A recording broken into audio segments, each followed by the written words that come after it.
Banyak ahli yang memprediksi bahwa mulai dari tahun 2030, kondisi bumi ini akan semakin menantang. Kita akan menghadapi dampak yang lebih nyata dan masif dari global warming alias pemanasan global yang akan membuat cuaca ekstrim semakin sering, daerah-daerah di pinggir pantai jadi terendam, hingga krisis pangan akibat gagal panen. Tidak hanya itu, ketegangan geopolitik dan fluktuasi ekonomi global juga diperkirakan akan semakin intens dan menciptakan ketidakpastian yang bisa mempengaruhi berbagai sendi kehidupan kita. Makanya, kita harus bersiap-siap sedini mungkin. Kita nggak bisa hanya menunggu pemerintah untuk bertindak, tapi kita harus membangun ketahanan diri dan juga keluarga. Berikut adalah sejumlah tips praktis yang bisa teman-teman terapkan dari sekarang untuk menghadapi potensi krisis di tahun 2030. Tips yang pertama adalah mulai menanam makanan sendiri alias urban farming. Dengan mampu menghasilkan makanan sendiri, ini adalah bentuk kemandirian yang paling fundamental. Kalau kita bisa menanam sayur, buah, atau aneka bumbu dapur di rumah, kita tidak hanya menghemat pengeluaran, tapi juga memastikan ketersediaan pangan yang sehat dan juga bebas dari bahan kimia. Ini akan sangat membantu kalau terjadi gangguan pada rantai pasokan makanan global. Nggak perlu lahan luas kok, teman-teman bisa mulai dengan menanam di pot-pot kecil di balkon, di teras, atau bahkan dengan menggunakan metode hidroponik di dalam ruangan. Banyak kok sumber daya online dan komunitas lokal yang bisa kalian ikuti untuk belajar teknik-teknik urban farming dengan efektif. Mulai aja dulu dari tanaman yang mudah tumbuh seperti tomat, cabai, dan sebagainya. Kemandirian pangan akan mengurangi ketergantungan kita pada pasar yang fluktuatif dan juga sistem distribusi yang rentan terhadap gangguan.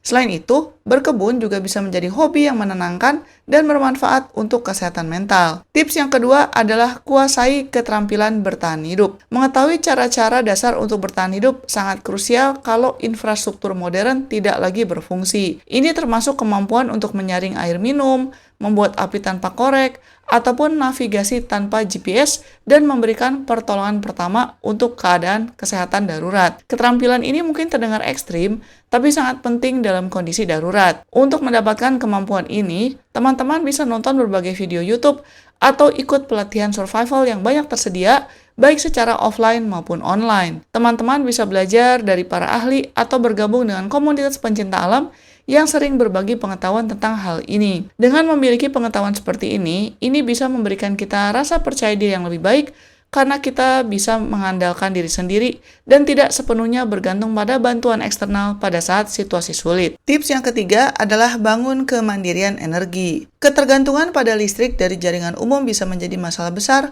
kalau terjadi pemadaman atau gangguan infrastruktur yang meluas. Dengan memasang panel surya kecil di rumah, menggunakan pemanas air tenaga surya, atau memiliki genset portable bertenaga matahari, ini bisa menjadi solusi mandiri untuk kebutuhan energi dasar. Mulai dari skala kecil, misalnya untuk ngecas HP, menyalakan lampu darurat, atau menjalankan peralatan kecil lainnya. Teman-teman bisa mencari informasi tentang sistem panel surya yang terjangkau atau belajar merakit sendiri dengan panduan yang ada di dunia maya. Investasi ini akan sangat berguna dalam jangka panjang. Kemandirian energi bisa memastikan kita tetap memiliki akses ke kebutuhan dasar seperti penerangan dan komunikasi, bahkan ketika lingkungan sekitar kita mengalami gangguan listrik yang parah. Tips yang keempat adalah siapkan persediaan darurat yang komprehensif. Setiap rumah tangga itu sebaiknya memiliki kotak darurat yang berisi makanan tahan lama, air minum bersih, obat-obatan P3K, senter, baterai cadangan, dan sebagainya. Persediaan ini seharusnya cukup untuk bertahan setidaknya 72 jam atau bahkan sampai beberapa minggu. Periksa dan juga update persediaan kalian secara rutin, terutama untuk makanan dan obat-obatan yang memiliki tanggal kadaluarsa. Libatkanlah seluruh anggota keluarga dalam proses ini, supaya semua orang tahu di mana barang-barang tersebut disimpan dan bagaimana cara menggunakannya. Memiliki persediaan darurat akan memberikan ketenangan berpikir dan memungkinkan kalian fokus pada keamanan keluarga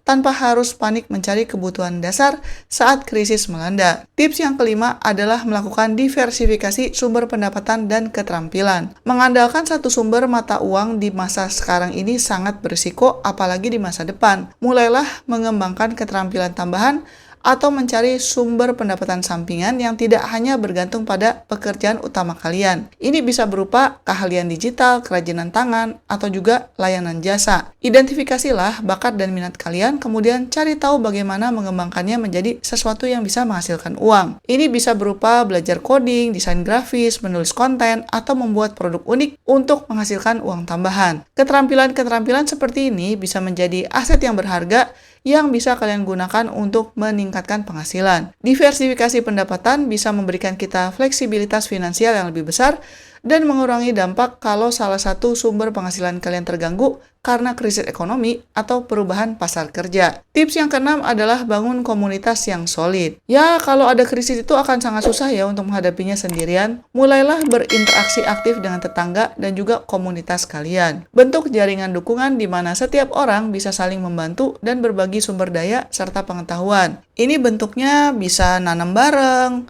berbagi alat, atau saling menjaga anak-anak. Jangan ragu untuk menjalin hubungan baik dengan tetangga dan miliki rencana darurat, berbagi keterampilan, atau sekedar membangun hubungan yang baik. Semakin kuat ikatan dalam komunitas, semakin tangguh juga kita dalam menghadapi tantangan yang mungkin datang. Komunitas yang solid bisa menjadi jaring pengaman sosial yang sangat efektif. Soalnya, kalau sudah ada krisis, biasanya, pertolongan pertama dan dukungan yang paling efektif itu justru datang dari orang-orang di sekitar kita. Tips yang ketujuh adalah kurangi ketergantungan pada teknologi dan belajar hidup offline.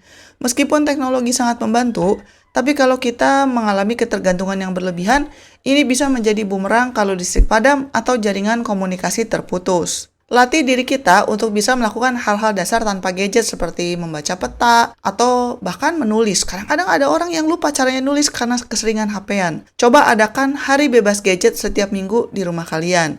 Ini tidak hanya melatih kemandirian dari teknologi, tapi juga mempererat hubungan antar anggota keluarga dan mendorong aktivitas fisik atau hobi yang lain. Belajarlah hidup offline, karena ini bisa membuat kita lebih adaptif dan tidak panik ketika akses ke teknologi dibatasi, dan juga bisa meningkatkan kualitas interaksi interpersonal. Tips yang ke-8 adalah perkuat ketahanan fisik dan mental. Krisis seringkali membawa tekanan besar baik secara fisik maupun mental. Dengan menjaga tubuh agar tetap bugar, melalui olahraga yang teratur dan juga nutrisi seimbang, ini bisa meningkatkan daya tahan kita terhadap penyakit dan juga stres. Dengan demikian, melatih ketahanan mental itu sangat bagus untuk hidup kita di masa yang akan datang. Prioritaskan waktu untuk istirahat yang cukup dan kelola stres dengan baik. Kesehatan yang prima adalah modal utama untuk menghadapi tantangan.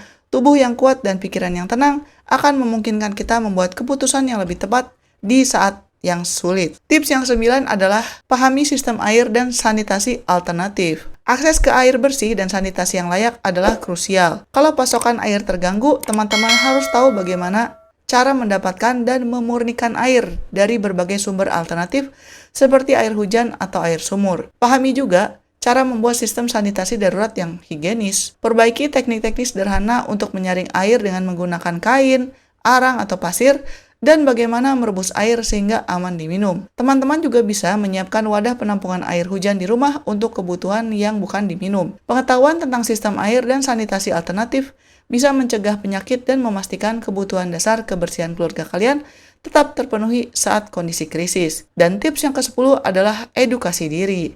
Dunia itu terus berubah, dan krisis di tahun 2030 bisa jadi nggak terjadi kok. Oleh karena itu, kemampuan untuk terus belajar, beradaptasi, dan mendapatkan informasi yang relevan sangat penting. Ikutilah berita dari sumber yang terpercaya, banyak-banyak baca buku yang bermanfaat, dan jangan berhenti untuk mencari informasi. Manfaatkan berbagai platform edukasi online gratis dan kursus singkat untuk menambah pengetahuan kalian, mulai dari keterampilan praktis hingga pemahaman tentang isu-isu global. Semakin banyak kalian tahu, semakin baik juga keputusan yang bisa kalian ambil. Proses belajar seumur hidup bisa membuat teman-teman tetap fleksibel dan inovatif dalam menghadapi berbagai tantangan, sehingga memungkinkan kalian untuk menemukan solusi baru di situasi yang tidak terduga. Sekian dulu episode kali ini, dan selamat mencari kebahagiaan. Bye-bye!